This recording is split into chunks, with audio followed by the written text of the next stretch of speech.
Şimdi tabii Türkiye'de meşhur o sözle başlayalım. Adalet mülkün temelidir deniliyor.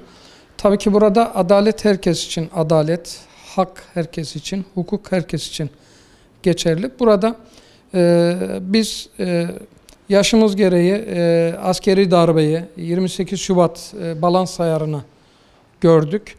Bu süreçlerde baktığımızda sağ, sol ya da muhafazakar kim gelse burada görünen o ki bedeli daha çok dindar kesim ödüyor. Yani bu darbelerin yapılan ayarların sonucunda aslında yapılan bütün operasyonların Müslümanlara yapıldığı görülüyor. Ve işte Ergenekon ve benzeri yapılara baktığımızda yine kurtulmuş oluyor. Şimdi af olayına geldiğimizde af kimi kapsıyor diye bir soru sormamız lazım. Kimleri kapsıyor? Adalet herkese lazım olan adalet.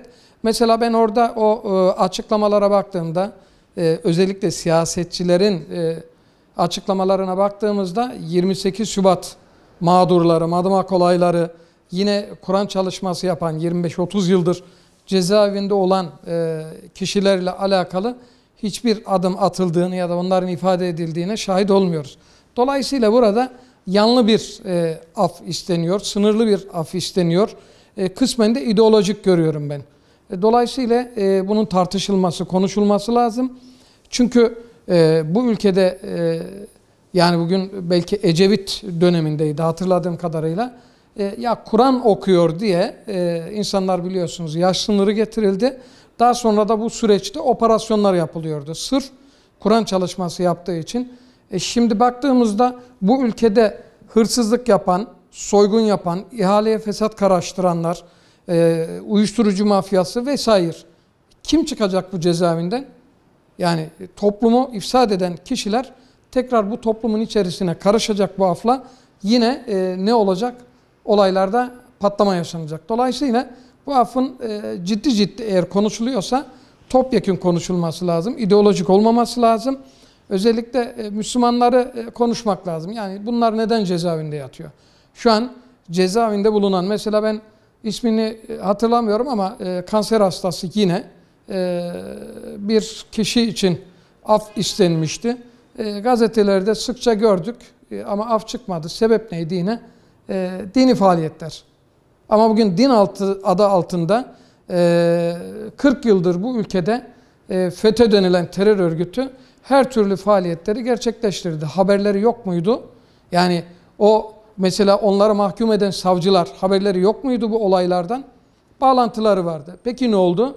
Şu an bir kısmı da cezaevinde. Peki o zaman şu soru devreye girer. Onların yani mahkum edilen insanları mahkum eden hakim, savcı bugün suçlu bulundu cezaevinde. O zaman bu davaların tekrar görülmesi gerekiyor. Çünkü kendileri suçlu, kendileri ideolojik davranıyor, kendileri yanlı, kendileri terör örgütüyle yani FETÖ'yle bağlantıları ortaya çıkmış kişilerin verdiği kararların artık hükümsüzdür denilerek bertaraf edilmesi, yeniden yargılanması, aftan ziyade onların hakları iade edilmesi benim şahsi kanaatim. Bugüne kadar suçsuz yere yatanlara bir de tekrar yeniden bu dava görüldükten sonra bunun bedelini de devlet maddi olarak da ödemeli diye düşünüyorum. Bugün bu affı isteyenler cezaevinde bulunan ailelerden kaçının evine gidip de bir araştırma yaptırdılar ki? Yani ne için yattığı araştırıldı mı, soruldu mu? Söylendi mi? Hayır. Yani niye yatıyor? Bugün gazete okumuyorlar mı? Birçok köşe yazısında da görüyoruz. Bunu savunan tabii ki vicdan sahibi insanlar var. Tekrar söylüyorum. Burada ideolojik davranılırsa yani her seferinde bir ideolojik düşünceye sahip birinin verdiği şeyle birileri çıkarsa bu ülkeye yazık olur. Sonuçta tekrar söylüyorum. Adalet mülkün temeli diyorsak adaleti herkese dağıtmamız lazım.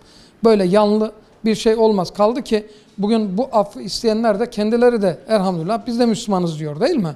O halde burada insan inancından dolayı mahkum edilebilir mi? Bu ülkede Yahudilere, Hristiyanlara, farklı düşünceden insanlara bir engel var mı? Yok. Bununla ilgili bir düzenleme var mı? Yok. Herkes inancını rahat bir şekilde yaşıyor. Ayasofya bakın bir kanunla kendi ülkemizde bir cami müze olarak duruyor. Ya burada herkes kanuna saygılı davranıyor. O halde Yani bu ülkede sırf inancından dolayı cezaevinde ömrünü tüketen insanlar kabul edilebilir durum mudur? Değildir. Dolayısıyla bu tekrar ne yapılmalı diye soracak olsak revize edilmeli. Eğer bir af gelecekse af gerçekten sınırlandırılmalı. Yani bu toplumun, kamuoyunun beklediği şekilde bir karşılık bulmalı diye düşünüyorum. Ve bunu 28 Şubat mağdurları, birçok isim var. Yine zaman zaman son dönemlerde görüyoruz. Şahmerdan Sarı Hoca var biliyorsunuz. Ve yine Madımak olayları var. Yani bu insanlar niye yatıyor? Sebep ne? Bunu kim mahkum etti bunları? Hangi suçtan dolayı mahkum ettiler? Yani gerekçeleri neydi? Onları mahkum edenler şu an bir kısmı cezaevinde. Neden? FETÖ terör örgütüyle işbirliği yaptığından dolayı. O zaman bu karar doğru olur mu? Kamuoyunun vicdanı olur mu? Olmaz. Maalesef ailelerin sesi gereği gibi duyurulmuyor.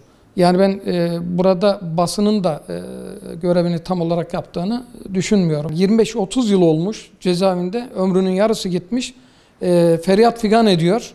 Çok sınırlı gazetelerde ya da medyada çıkan bu feryada karşılık gidip bir görüşme yapılmamış.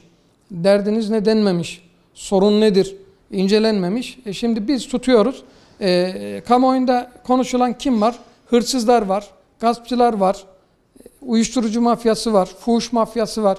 Ya bunlar üzerinden bu toplum tekrar çıktıklarından olacak. Tekrar devlet suç örgütleriyle tekrar boğuşmaya başlayacak. Diğer tarafta biz bunları konuşurken hala suçsuz yere yatan insanlar var. Bu yüzden bunun bir an evvel revize edilmesinde fayda var.